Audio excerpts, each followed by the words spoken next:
This question asks us to decide which substitution reaction is most likely given this particular solvent.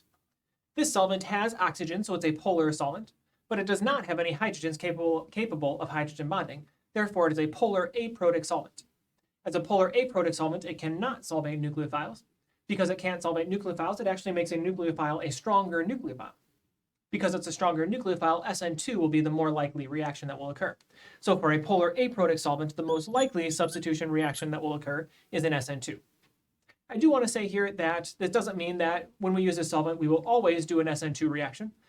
We could potentially do an SN1 reaction or even one of the elimination reactions. We'd really need to see what the reagent and the starting material look like.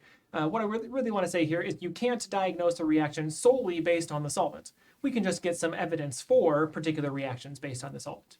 A polar aprotic solvent is more evidence for an SN2 reaction than an SN1 reaction.